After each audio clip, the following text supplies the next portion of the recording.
अस्सलाम वालेकुम नाजरीन, मैं हूं आपका मेज़बान उमर जावेद प्रोग्राम जुर्म इंजाम के साथ। आईजी पंजाब की जानिब से ये कहा जाता है कि पंजाब में कोई भी ऐसा शख्स नहीं होगा जिसको इंसाफ की फराहमी यकीनी नहीं बनाई जाएगी, लेकिन बहुत से ऐसे वाक़यात रोनुमा होते हैं जिसके अंदर मुद्दई जो है वो थानों के चक्कर लगा लगा कर थक जाता है, लेकिन पुलिस उसका मुकदमा दर्ज नहीं करती और बिल आखिर जब कोई बड़ा हादसा रोनुमा होता है तो फौरी तौर पे उसका मुकदमा जो है वो दर्ज कर लिया जाता है।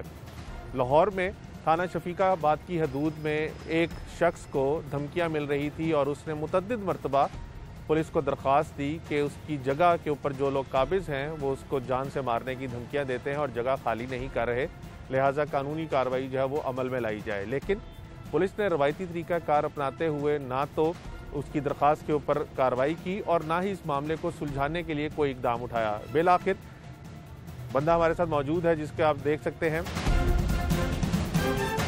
कि मुल्ज़िमान ने छुरियों के वार करके इसको इतना ज़ख्मी किया कि इसके जिस्म के ऊपर 400 से ज़ायद टांके लगे। अब जब ये वकूआ हो गया था तो उसके बाद ना सिर्फ इसकी दुकान के ऊपर कब्ज़े का मुकदमा जो है वो दर्ज कर लिया गया, बल्कि इसके ऊपर जो कातलाना हमला किया गया उसका मुकदमा भी दर्ज कर लिया गया। तो गोया इंतज़ार इस चीज़ का किया जाता है कि हादसा हो जाए या बंदा ज़ख्मी हो जाए या इस दुनिया से चला जाए तो तब ही कार्रवाई की जाए।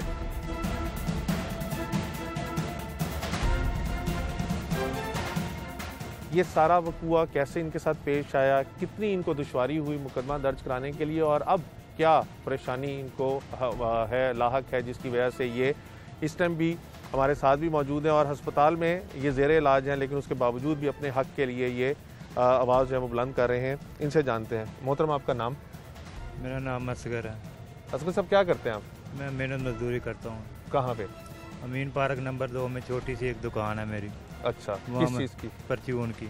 परचून की दुकान है जी। अच्छा, तो ये जो आपके हाथ पे कट वगैरह है, ये बाजू पे, चेहरे पे, गर्दन पे, ये क्या हुआ आपके साथ? ये मेरे साथ बहुत जुल्म हुआ है। ऊंचा बोलिएगा। मेरे साथ बहुत जुल्म हुआ है।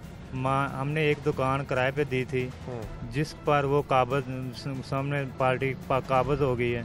उनसे हमने उस दुकान को खाली कराने का मुतालबा किया तो उन्होंने मुझ पर ये जुल्म ढाया है।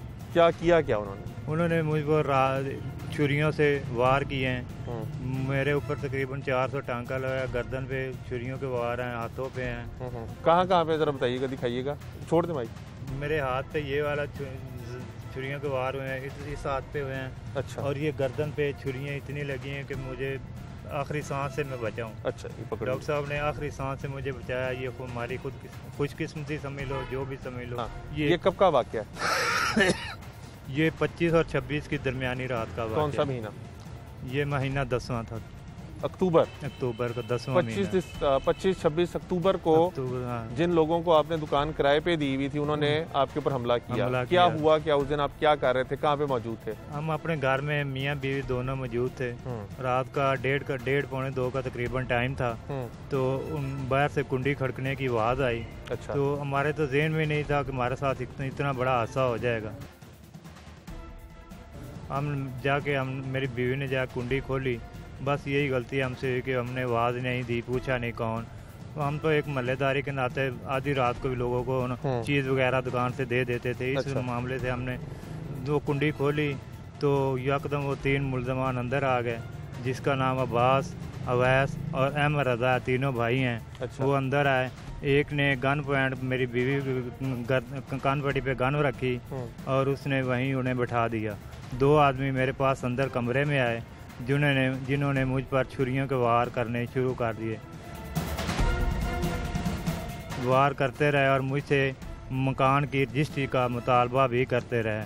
तो जब उनके चेहरे से नकाब उतरा तो मैं उनको पहचान लिया। बड़े का नाम अब्बास है, उससे छोटे का नाम अवैस और अहमद रज़ा, 3 भाई हैं। रजिस्ट्री किस चीज़ की? मकान की रजिस्ट्री मांगते थे। आपने तो दुकान किराए पे दी थी उन्हें। वो बस हमारा पुराना थोड़ा जा सौदा हुआ तो वो कहते थे हमने आपसे मकान लेना ही लेना है, हमने छीन लेना है।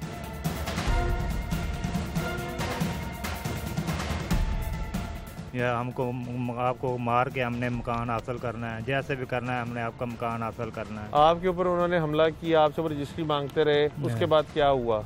उसके बाद ऐसा हुआ कि मेरी बीवी, वो तीसरा आदमी जो बाहर कान पट्टी, मेरी बेगम के कान पट्टी पे पिस्टल रख के खड़ा था, वो जब अंदर आया ना उसने आकर मुझ पर पिस्टल के वार किए और मेरी बेगम को मौका मिला कि वो बाहर चली गई कम घर से। बाहर जाके उसने शोर करना शुरू कर दिया। जब शोर किया ना तो वो उन्होंने शोर सुना कि बाहर शोर हो गया, अब यहाँ से निकलना चाहिए। उन्होंने जल्दी जल्दी मुझ पर कितने वार किए मुझे नहीं पता, छुरियों के वार हुए मुझ पर। तो वो मुझे ख़त्म करके अपनी तरफ से ख़त्म करके वो दौड़े, वहाँ से भाग निकले। जब बाहर निकले तो वहाँ से दौड़े और सबसे पहले तकरीबन मुझे होश आने के बाद बताया कि मेरा भाई घर से निकला। अलियास जिन्होंने देखा कि वो दौड़ रहे थे, भाग रहे थे, तो वो सबसे पहले मेरे पास पहुंचा। अभी मैं बेहोश नहीं हुआ था, मेरे तकरीबन मैं होश में था। तो मैं उसको बताया था कि ये 3 आदमी हैं, अगर मैं मर जाऊं तो ये 3 ही हैं, अगर मैं बच जाऊंगा तो फिर बयान आकर दे लूँगा, वरना यही 3 है, किसी बेगुनाह को इसमें शामिल नहीं करना है। ठीक, ये मेरी कहानी है। इनकी इतनी बड़ी दाढ़ी थी, 5 वक्त के नमाजी हैं, अल्लाह के घर से भी होके आए हुए हैं। इनके मुंह पे थप्पड़ मार के इनको हवालात में यानी कि दे दिया। और वो जो बच्चा उनका जो बड़े हैं उनको साइड पे कर दिया। छोटा बच्चा था जो अहमद रजा है 17-18 साल का, उसके ऊपर ना उन्होंने 752 का पर्चा कर दिया। सुबह जमानतें होगी, उसके बाद मेरी लड़ाई वहीं रहेगी जो उन्होंने मेरे साथ बदतमीजी की। जो उधर दान न्याल था उसने कहा कि बाजी आप ना उधर जाके एप्लीकेशन दे दें। मैंने एप्लीकेशन दी, 7 दिन में जाती रही कि भाई आप पर्चा नहीं काट रहे, तो कहते आज आना कल आना। इसलिए कि मैंने उधर भी सीपी से दी एप्लीकेशन, किधर सीसीपी ऑफिस में। अच्छा। उधर से मारक होके आई। फिर इन्होंने ना उसी दिन जब इन्होंने दोबारा ये वकूआ किया ना, उसी दिन ये दोनों पर्चे इन्होंने काटे। जिस दिन इनके ऊपर कातलाना हमला हुआ, यानी जो आपका पहला पर्चा था वो आपने मुतद्दिद दफा थानों के चक्कर लगाए, पर्चा दर्ज नहीं हुआ। जब उनके ऊपर कातलाना हमला हो गया फिर पर्चा दर्ज उसी दिन यही टाइम था 7-8 बजे यानी कि 11-12 बजे का टाइम था। जब हम हॉस्पिटल में से आ गए ना इधर, तो दानियाल आया जिसने पहले मैंने जिसको एप्लीकेशन दी हुई थी। उसने कहा कि बाजी मैंने ना आपका पर्चा यानी कि काट दिया। मैंने उससे कहा कि अब भी भाई नहीं काटना था, अगर आपने पहले पर्चे का एक्शन लिया होता ना तो ये दोबारा ये लोग इतना हौसला ना बताते ना इनका बढ़ता। तनाजा है क्या? हमारा सिर्फ मकान पे तनाजा है, वो हमसे मकान छीनना चाहते हैं। क्यों मकान लेना? उनकी हमारे मकान पे नजर है कि ये मकान कितना बड़ा मकान है? 3 मरले का मकान है।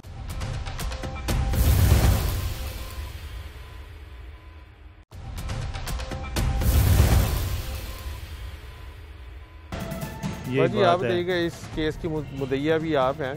आपके 2 पर्चे जो हैं वो थाना शफीकाबाद में दर्ज हुए हैं। एक तो इनके ऊपर हमले का है, दूसरा किस चीज़ का है? ये जो दोबारा उन्होंने हादसा किया था उसका है। तो हम लोग दोनों मियाँ बीवी जो पहला हादसा हुआ। ये लोग कौन हैं, इनको आप कैसे जानते हैं? कैसे हमारे किराएदार हैं। कैसे इनको दुकान आपने किराए दी? मोहल्ले में रहते थे? मोहल्ले में रहते हैं। ये भी 15-20 साल से रह रहे हैं, हम भी 15-20 साल से रह रहे हैं। तो इन्हें हमने किराए पे दुकान दी थी, 8 साल हो गए हैं।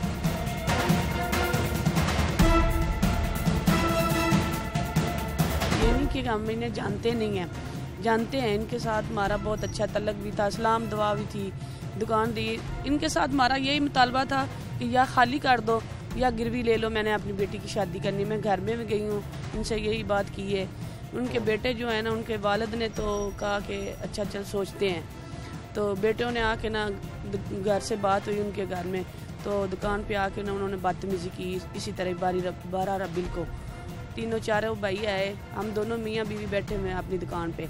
इसी तरह वो लोग आए हैं, यानी कि हमारी दुकान का सौदा भी उन्होंने फेंक दिया, कंडे भी तोड़ दिए, बदतमीजी भी की, मुझे थप्पड़ मारे, कपड़े फट गए मेरे। और इसके बाद हमने ना कॉल की 15 पे। अच्छा। वो लोग ज़्यादा थे, हम दो मियाँ बीवी थे, इसलिए 15 पे जब कॉल की तो पुलिस आई। हम लोग थाने गए चले, उन्होंने कहा कि सुलह कर लो। हमने कहा इतनी बदतमीजी ये वकूए से कितना टाइम पहले की बात है? ये 7-8 दिन पहले। अच्छा। उसके बाद उन्होंने कहा सुलह कर लो, नहीं तो हम 752 का पर्चा कर देंगे। 752 का पर्चा हो गया।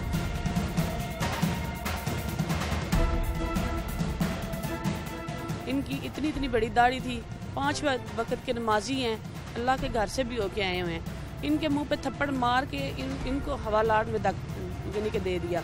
और वो जो बच्चा उनका जो बड़े हैं उनको साइड पे कर दिया। छोटा बच्चा था जो अहमद रजा है 17-18 साल का, उसके ऊपर ना उन्होंने 751 का पर्चा कर दिया। सुबह जमानतें होगी, उसके बाद मेरी लड़ाई वहीं रहेगी जो उन्होंने मेरे साथ बदतमीजी की। जो उधर दानियाल था उसने कहा कि बाजी आप ना उधर जाके एप्लीकेशन दे दें। मैंने एप्लीकेशन दी, 7 दिन में जाती रही कि भाई आप पर्चा नहीं काट रहे, तो कहते आज आना कल आना, इसलिए कि मैंने उधर भी CP से दी एप्लीकेशन, किधर CCP ऑफिस में। अच्छा। उधर से मारक होके आई। फिर इन्होंने ना उसी दिन जब इन्होंने दोबारा ये वकुआ किया ना, उसी दिन ये दोनों पर्चे इन्होंने काटे। जिस दिन इनके ऊपर कातलाना हमला हुआ, यानी जो आपका पहला पर्चा था वो आपने मुतद्दिद दफा थानों के चक्कर लगाए, पर्चा दर्ज नहीं हुआ। जब इनके ऊपर कातलाना हमला हो गया फिर पर्चा दर्ज उसी दिन ही, यही टाइम था 7-8 बजे, यानी कि 11-12 बजे का टाइम था। जब हम हॉस्पिटल में से आ गए ना इधर, तो दानियाल आया जिसने पहले मैंने जिसको एप्लीकेशन दी हुई थी। उसने कहा कि बाजी मैंने ना आपका पर्चा यानी कि काट दिया। मैंने उससे कहा कि अब भी भाई नहीं काटना था, अगर आपने पहले पर्चे का एक्शन लिया होता ना तो ये दोबारा ये लोग इतना हौसला ना बताते ना इनका बढ़ता। तो यही फिर कहते नहीं आप दोबारा एप्लीकेशन इस वाक़े की भी दे दो, जो कहोगी हम कर लेंगे, ये वो इस तरह। ये इधर इमरजेंसी में आके ना मेरे साथ बातें नहीं, मैंने नहीं कहा कि मैं अभी इस वक्त होश में नहीं हूँ कि मैं कोई भी आपको बयान दूँ, लेकिन इन्होंने खुद ही ये पर्चे दोनों काटे, खुद ही कार्रवाई की, जो भी की। इन्होंने बंदे भी पकड़ लिए, छोड़ भी दिए। एक को इन्होंने आपने पर्चा जो पहला दर्ज हुआ आपका, हाँ जी, वो किस चीज का था? वो लड़ाई का जो 12, हाँ जी, जो 12 लड़ाई हुई। हाँ और जी, दूसरा पर्चा इनके ऊपर जो वकुआ हुआ, जो ये वकुआ हुआ उसका हुआ। हाँ जी। पहले वकुए में कितने लोगों को नामजद किया और दूसरे में कितनों को किया? पहले भी ये 3-4 भाई थे, ठीक है। तो पहले दो ही मैंने दिए हुए थे, यानी कि लड़ाई इन्होंने और दूसरे पर्चे में कितने ये लोग? 3 लोग हैं। तीनों नामजद थे? नहीं, एक पहले दिन नामजद था, मुझे नहीं पता था कि ये लोग कौन है। जब इनको होश आई तो इन्होंने खुद बयान दिया। ठीक है, कि ये 3 लोगों को आपने नामजद हाँ कर दिया। जी, कितने पकड़े गए, कितने फरार हैं? पुलिस का रवैया कैसा है? पुलिस का रवैया बहुत ही हमारे साथ खराब है, बहुत ज्यादा ही। शहबाज खान मुझे हर वक्त धमकियां देता रहा। ये कौन है शहबाज? ये IAS शहबाज खान, तफ्शीशी हमारा। मुराद खान फौत हो गया, 4-5 दिन हो गए, जो हमारा इंचार्ज था। उसने भी मेरे साथ ऐसी बदतमीजी की, लेकिन वो अल्लाह के पास चला गया। मैं अब उसके खिलाफ कुछ भी नहीं कहती। वो होता तो फिर मैं मुतालबा करती, लेकिन अब जो परेशान करता है ना वो शहबाज खान है। ठीक है, तफ्तीशी क्या कहता है आपको? उसने बेगुनाह उनको लिख के जेल में भेज दी है। जो तीनों मुलजिम आप कहते हैं, तीनों को बेगुनाह लिख दिया? एक को बेगुनाह लिखा है, 2 ने जमानतें कराई हुई हैं। अच्छा। बुरी जमानतों में। तो 15 तारीख है हमारी, तो इसलिए हम यही करते हैं मिन्नत कि हमारी कोई सुनाई हो जाए, इन लोगों को कुछ डक्का पड़ जाए, यानी कि ये दोबारा हौसला ना ऐसा करें। इन लोगों ने तो फिर अगर वो एक को बेगुनाह लिख गया, 2 को उसने अभी तक लिखा नहीं है, तो फिर इनके ऊपर हमला किसने किया? आप लोगों ने खुद तो नहीं किया? नहीं,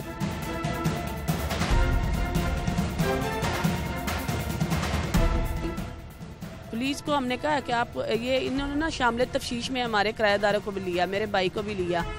हमने कहा जिस पे आपको शक है आप लो, हमें कोई इतराज नहीं। आप मेरे पे भी आपको शक है, मुझे भी ले जाओ। जिन लोगों को आपने बाजी नामजद किया है, उन लोगों से आपका मसला क्या है? उन्होंने इतना बड़ा यानी अपनी तरफ से जैसे ये कह रहे हैं कि मार इनको तो मार दिया। क्यों किया? आपको क्या लगता है? उनका ना भाई ये उनका ना हौसला बढ़ा हुआ है। किस वजह से? इन्होंने ना एक पहले भी 6 महीने पहले भी ना बाबे को कत्ल किया। इसी तरह रमजान भट्ट ने इनकी फेवर की और ये लोग पैसे दे लेके ना छूट गए। आप लोगों उनके साथ तनाजा क्या? उनके साथ तनाजा हमारा कोई भी नहीं है, हमारा तो प्रॉपर्टी का ही तनाजा है।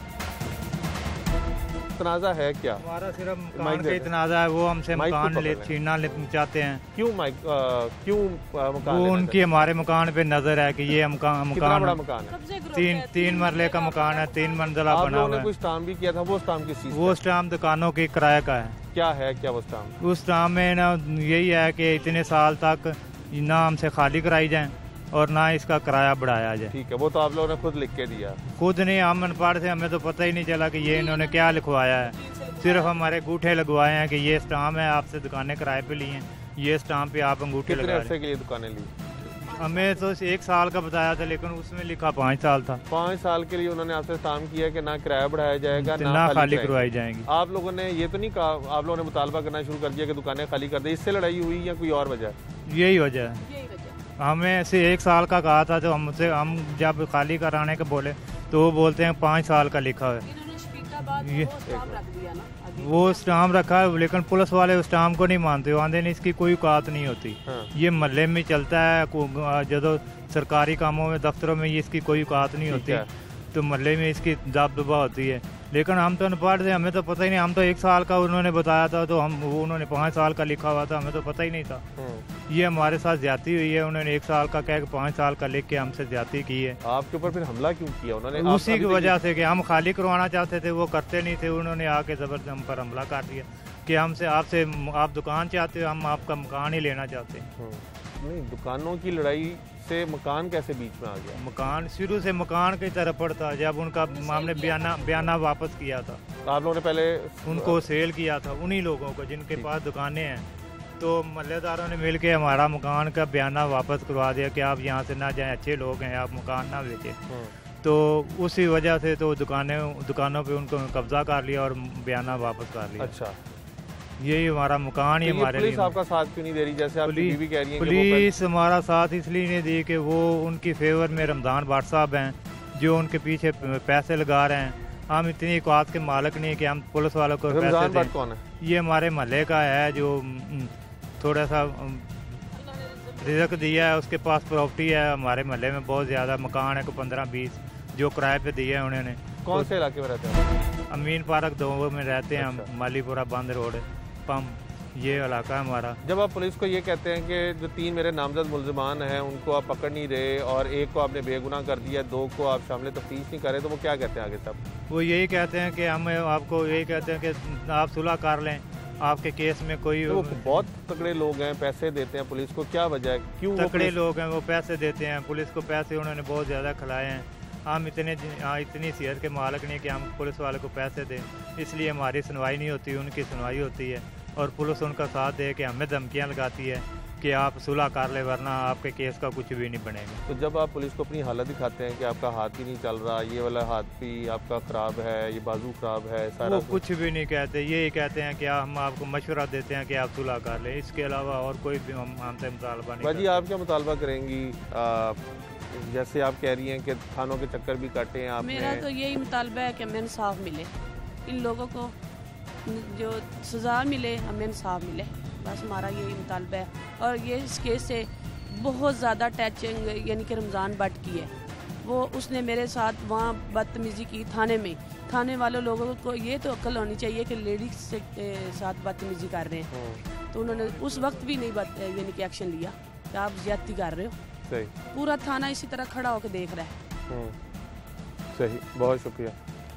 आप मुद्दइयों की गुफ्तगू सुन रहे थे। इनके बकौल इनकी जब पहली दफ़ा मुल्ज़िमान के साथ लड़ाई हुई तो इन्होंने थाने में दरख्वास्त दी, लेकिन थाने ने ना तो पर्चा दर्ज किया और ना ही मुल्ज़िमान के ख़िलाफ़ कोई एक्शन लिया। और उसके बाद उस वक़ूए के 8 या 9 रोज़ के बाद ये नौबत इस बात तक आ गई, इस नहज तक वो पहुँच गए कि उन्होंने इनके ऊपर हमला किया। और आप जैसे देख सकते हैं इनके हाथ, चेहरा, बाजू सारे जो हैं वो बुरी तरह मुतासिर हुए। बकौल इनके 400 से ज़ायद टांके जो हैं इनके जिस्म पे लगे हैं।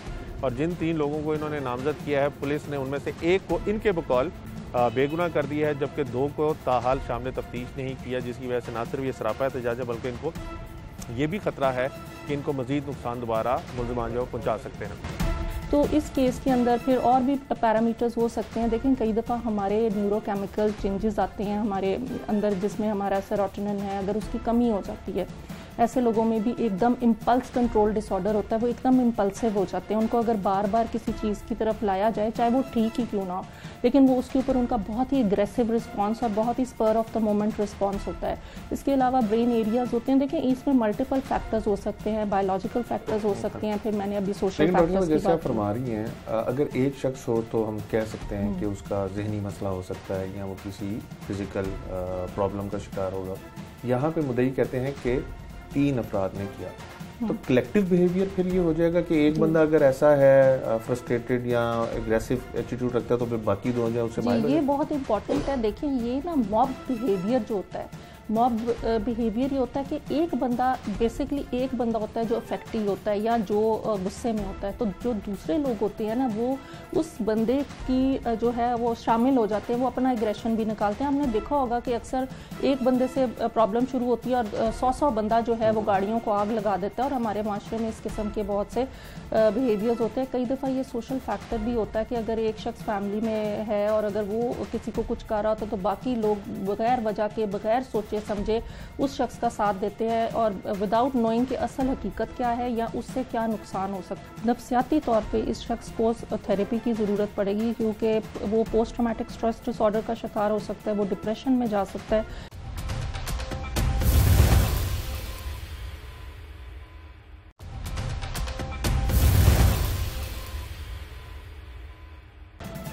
आपने मुद्दइयों की गुफ्तगू सुनी।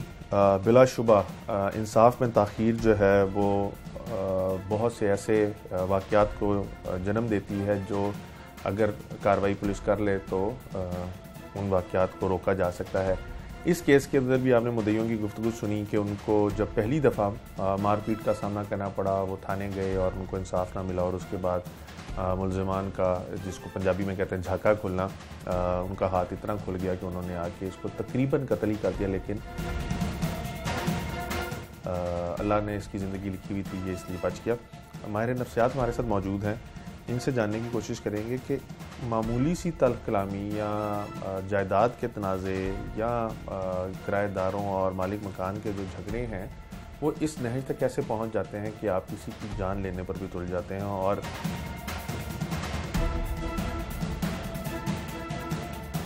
अगर वो शख्स राइट पर भी हो उसके बावजूद भी आप उसके राइट को सल्ब करके अपनी जो चीज़ है, अपनी जो इजारादारी है वो कायम करने की कोशिश क्यों करते हैं। डॉक्टर साहब, एक तो वक्त के लिए बहुत शुक्रिया। आजकल बहुत से ऐसे वाक़यात रोनुमा हो रहे हैं जिसके अंदर दूसरा शख्स जो है वो पहले शख्स के हक के ऊपर एक तो ना सिर्फ डाका मार रहा है बल्कि उस हक को अपना हक समझकर उसे छीनने की भी कोशिश कर रहा है। इसकी क्या बुनियादी वजह है कि हमारे ये जो तरीके रवायात हैं वो बदल गई हैं और हम इस हद तक चले गिरावट का शिकार हो गए? Thank you Umar. आपने पहले बात की जस्टिस डिलेड। हम हमेशा अपने प्रोग्राम्स में बात करते हैं कि जस्टिस सिस्टम जो हमारा है ना, हमारी नफ्सियात में ये होता है कि अगर आपका कोई बैड बिहेवियर है आप उसको देन एंड देयर उसकी पनिशमेंट करते हैं तो वो रुक जाता है। अगर कोई अच्छा बिहेवियर है अगर उसकी आप रीइंफोर्समेंट करते हैं तो वो बढ़ जाता है। तो देखिए इन केसेस में जब लोग फ्रस्ट्रेट होते हैं, फ्रस्ट्रेशन का लेवल इतना बढ़ जाता है कि वो एग्रेशन की तरफ चला जाता है। देखिए एंगर तो बंदा अपने अंदर रखता है, वो एक इमोशन है, लेकिन एग्रेशन जो है वो एक बिहेवियरल आउटवर्ड मैनिफेस्टेशन है।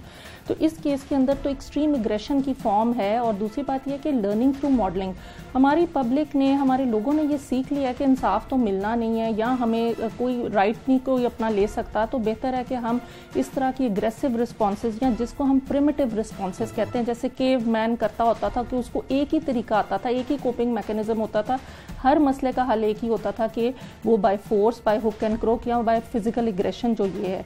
इस केस के अंदर जो मुझे ज़्यादा चीज़ नज़र आ रही है वो एक्सट्रीम फॉर्म ऑफ एग्रेशन है। अब वो शख्स, अब हमें उसके पैरामीटर्स का नहीं पता जिसने ये हरकत की है, जो और जो परपिट्रेटर है उसकी क्या उसकी मेंटल हेल्थ ठीक है। कई दफ़ा ऑलरेडी जो सफ़रर्स होते हैं किसी भी सीवियर मेंटल डिसऑर्डर का या कोई भी नेगेटिव इमोशंस का, वो ज़्यादा प्रोन होते हैं इस किस्म के हरकतों की तरफ। फिर फिज़िकल हेल्थ भी इम्पॉर्टेंट होती है। अगर वो किसी इस किस्म की जिस्मानी बीमारी से गुजर रहा है जिसकी वजह से जो है उसके अंदर इतना हौसला नहीं है और वो फ्रस्ट्रेट होकर इस तरह की हरकत कर रहा है, इर्रिस्पेक्टिव कि उसका राइट है या दूसरे का राइट है। उसके अलावा हमारे फैमिली पैटर्न्स होते हैं। कई दफ़ा ये होता है कि हम लोग बचपन से बच्चे को एक रिस्पॉन्स सिखाते हैं कि अगर तुम्हें कोई मारता है या नहीं मारता है, तुमने अपने आप को डोमिनेंस की तरफ लेके जाना है, तुमने अगले बंदे के जो है डोमिनेट होना, और उसका एक ही तरीका है वो फिजिकल एग्रेशन है। तो इस केस के अंदर फिर और भी पैरामीटर्स हो सकते हैं, लेकिन कई दफ़ा हमारे न्यूरोकेमिकल चेंजेस आते हैं हमारे अंदर जिसमें हमारा सेरोटोनिन है, अगर उसकी कमी हो जाती है ऐसे लोगों में भी एकदम इम्पल्स कंट्रोल डिसऑर्डर होता है, वो एकदम इम्पल्सिव हो जाते हैं। उनको अगर बार बार किसी चीज़ की तरफ लाया जाए, चाहे वो ठीक ही क्यों ना हो, लेकिन वो उसके ऊपर उनका बहुत ही एग्रेसिव रिस्पॉन्स और बहुत ही spur of the moment response होता है।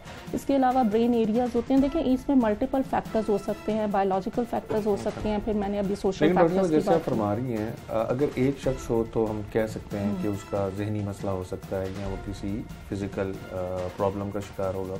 यहाँ पे मुद्दई कहते हैं कि 3 अफराद ने किया, तो कलेक्टिव बिहेवियर फिर ये हो जाएगा कि एक बंदा अगर ऐसा है फ्रस्ट्रेटेड या एग्रेसिव एटीट्यूड रखता है तो फिर बाकी 2 जो उससे माइंड। ये बहुत इंपॉर्टेंट है। देखिए ये ना मॉब बिहेवियर जो होता है, मॉब बिहेवियर ये होता है कि एक बंदा, बेसिकली एक बंदा होता है जो अफेक्टिव होता है या जो गुस्से में होता है, तो जो दूसरे लोग होते हैं ना वो उस बंदे की जो है वो शामिल हो जाते हैं, वो अपना एग्रेशन भी निकालते हैं। हमने देखा होगा कि अक्सर एक बंदे से प्रॉब्लम शुरू होती है और 100 बंदा जो है वो गाड़ियों को आग लगा देता है, और हमारे माशरे में इस किस्म के बहुत से बिहेवियर्स होते हैं। कई दफ़ा ये सोशल फैक्टर भी होता है कि अगर एक शख्स फैमिली में है और अगर वो किसी को कुछ कर रहा होता है तो बाकी लोग बगैर वजह के, बगैर सोचे समझे उस शख्स का साथ देते हैं और विदाउट नोइंग कि असल हकीकत क्या है या उससे क्या नुकसान हो सकता है। तो इसको हम मॉब साइकोलॉजी कहते हैं। डॉक्टर साहब, इस तरह के वाक़यात जिनके अंदर सिविरिटी बहुत ज़्यादा होती है, यानी कत्ल कर देना या तकरीबन उस बंदे को मार देना, लेकिन कुदरत ने उसकी ज़िंदगी लिखी हो तो वो बच जाए, ये एक क्लास के अंदर ही वाक़यात रूनुमा होते हैं। मेरा अपना ज़ाती मुशाहिदा ये है कि अगर आप शहर को 3 हिस्सों में तफरीक करें, पॉश एरिया, मिडिल क्लास और लोअर क्लास, तो इस तरह के वाक़यात ज़्यादातर लोअर क्लास में होते हैं और इक्का दुक्का लोअर मिडिल क्लास। इसकी क्या वजह है कि ये मखसूस क्लास के अंदर ही वाक़यात इतने शदीद नौयत के वाक़यात? ये आपने बहुत, आपकी अच्छी ऑब्जर्वेशन है उमर। देखें कि सोशो इकोनॉमिक फैक्टर बहुत इंपॉर्टेंट फैक्टर है। जिन लोगों की प्राइमरी नीड्स नहीं फुलफिल हुई होती, जैसे कि जिनके पास कह लें कि इकोनॉमिकली इतने स्ट्रॉन्ग नहीं होते, वो एक एडिड स्ट्रेसर होता है उनकी लाइफ में। तो और दूसरी बात है, ऐसे लोगों को क्योंकि सोशलाइजेशन के वो सोफिस्टिकेटेड प्रोसेस से नहीं गुजरे होते, तो उनको जो एक ही तरीक़ेकार आता होता है अपनी चीज़ों को हासिल करने का, फाइट और फ्लाइट का उनकी रिस्पॉन्स ज़्यादा होती है। जैसे जैसे देखें ह्यूमन इंस्टिंक्ट है, डेथ इंस्टिंक्ट। फ्रॉइड ने भी कहा साइकोलॉजी में कि हर शख्स के अंदर एक डेथ इंस्टिंक्ट है, हर शख्स के अंदर एंगर और एग्रेशन है। और हमारा जो इड, ईगो और सुपर ईगो के जो 3 एलिमेंट्स उसने दिए थे कि किस तरीके से हर शख्स में एक इड भी है, और अगर किसी को भी कोई प्रोवोक करता है तो उसके अंदर वो इड जाग जाता है और वो इस तरीके से।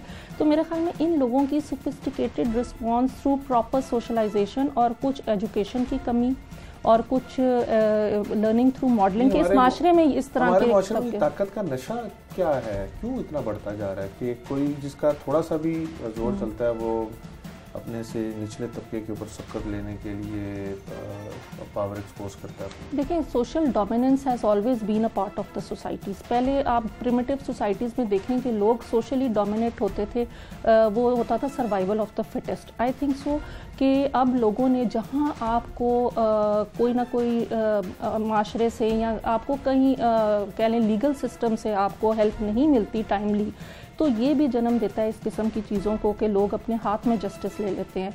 और फिर ये कि जस्टिस इतना डिलेड होता है कि वो चीज़ की जो एक प्रॉम्प्ट हल चाह रहे होते हैं लोग, वो जब नहीं मिलता तो इस किस्म की एग्रेसिव बिहेवियर जो है वो ऐसे माशरे में आते हैं। देखें आप बाहर की वेस्टर्नाइज्ड वर्ल्ड जिनके लीगल सिस्टम हम लोगों से बहुत बेहतर हैं, उनमें इस किस्म का एग्रेशन आता ज़रूर है। देखें ह्यूमन माइंड हर जगह एक ही तरह का होता है, लेकिन उसमें क्योंकि सोशियोलॉजिकल और इकोनॉमिक फैक्टर्स और लीगल सिस्टम अच्छा होता है तो इस किस्म के जो वाक़यात हैं वो कम रूबनमा। इस शख्स का क्या है जो जिसको उसके बकौल 400 से ज़ायद टांके लगे हैं, मुख्तलिफ़ किस्म की उसकी जिस्म की बॉडीज जो हैं वो हिस्से जो हैं वो काम करने वो मुतासिर हो गए उनकी वर्किंग, उसका क्या होगा? उसकी पूरी ज़िंदगी जो भी पड़ी हुई है बाकी की, वो कैसे गुजारेगा?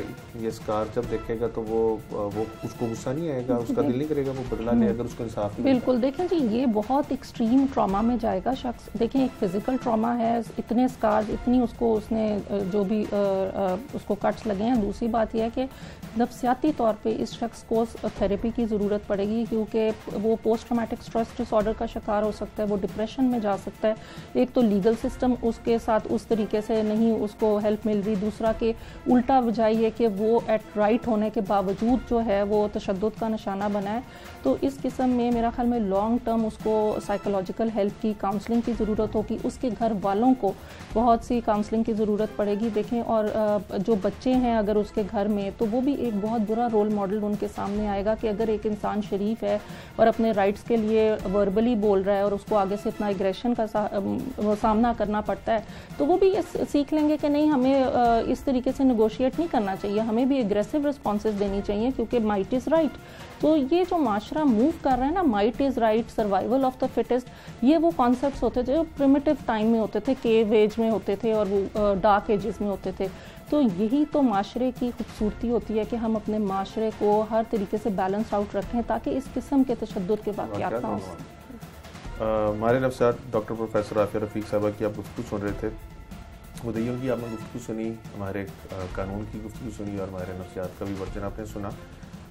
जब भी इस तरह के वाक़यात रोनुमा होते हैं तो कहीं ना कहीं पर पुलिस का किरदार जो है वो सामने आता है। पहले पुलिस ने मुकदमा दर्ज ना करके मुलज़िमों को बढ़ावा दिया कि वो कुछ भी कर सकते हैं, और फिर जब उन्होंने इतना बड़ा इक़दाम उठा लिया और उसको शदीद छुरियों के वार करके ज़ख्मी कर दिया, तो उसके बाद भी पुलिस अब तफ्तीश के अंदर जो है वो नाकिस तफ्तीश कर रही है, जिसकी वजह से मुलज़िमान को उसका फ़ायदा मिल रहा है और इंसाफ ना होने की वजह से वो शदीद ज़ख्मी होने के बावजूद भी दर-बदर की ठोकरें खाने और अस्पताल के चक्कर लगाने पर मजबूर है। अगर इंसाफ जैसे आईजी पंजाब कहते हैं कि आपकी दहलीज़ पर आपको मिलेगा, अगर इंसाफ दहलीज़ पर मुहैया कर दिया जाए तो इस तरह के वाक़यात रोनुमा होने से भी रुक सकते हैं, और अगर रोनुमा हो जाए और मुलज़िमों को सज़ा मिल जाए तो आइंदा कोई ऐसा इक़दाम करने से कतराएगा। आज के प्रोग्राम से टीम जुर्म अंजाम और अपने मेज़बान उमर जावेद को इजाज़त दीजिए। अगले प्रोग्राम में मुलाकात होगी मिलाने के बाद।